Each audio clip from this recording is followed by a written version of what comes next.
You are listening to the Archives of Darkness, where the shadows of history whisper their secrets. Content warning. This episode contains detailed descriptions of violent crimes, sexual assault, and murder. Listener discretion is advised. In the grey years of Weimar Germany, a city was stalked by a man who fed not only on fear, but on blood itself. His name was Peter Kürten. To the newspapers, he was the Vampire of Düsseldorf. To his victims, he was something worse.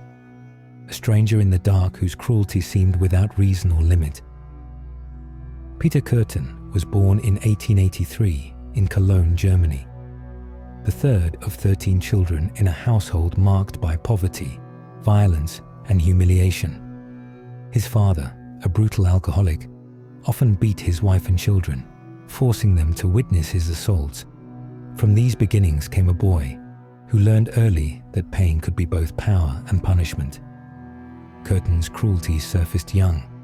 He admitted later to drowning 2 playmates before the age of 10, though evidence was never found.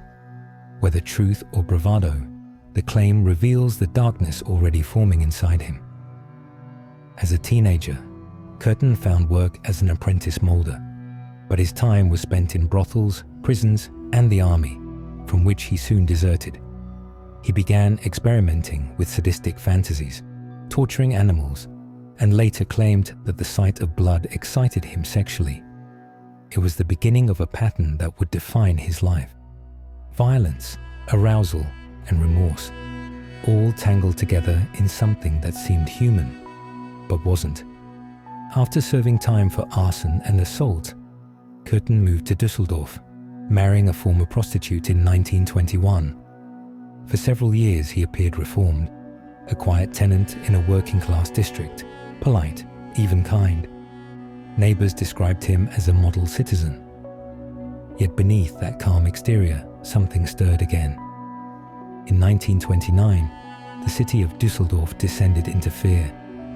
Women and children were being attacked by an unseen predator. Victims were found strangled, stabbed, or bludgeoned. Some bore puncture wounds, tiny incisions at the neck and temple. The police called him a madman. The press called him a vampire. Kurten's method was terrifying in its unpredictability. He struck without pattern. A child on the way to school, a servant girl at dusk, a man walking home from work.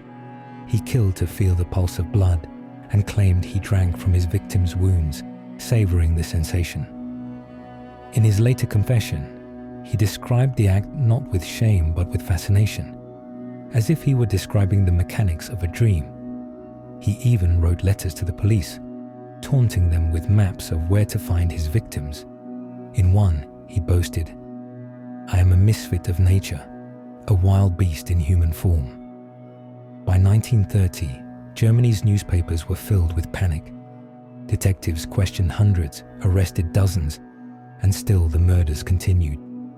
But Kurten's undoing came not from police work, but from love. One of his final victims, a young woman named Maria Budlik, survived his attack. Kurten, bizarrely, escorted her home afterward and allowed her to live. When she later described him to police, his wife recognized the description and made the choice to turn him in herself. It was over. At his 1931 trial, Peter Kurten confessed to 9 murders and 7 attempted murders, though the true number may have been higher. He was calm, articulate, even witty in court. Psychiatrists declared him legally sane, though many whispered he was the very embodiment of evil. When asked what he felt about his crimes, Kurten replied softly, "I wish to be executed so that I may feel the thrill of dying myself." On July 2nd, 1931, Peter Kurten was executed by guillotine. Witnesses said he smiled as he placed his head on the block. In his final words, he wondered aloud if he would still hear his own blood gush. That, he said, would be the greatest pleasure of all.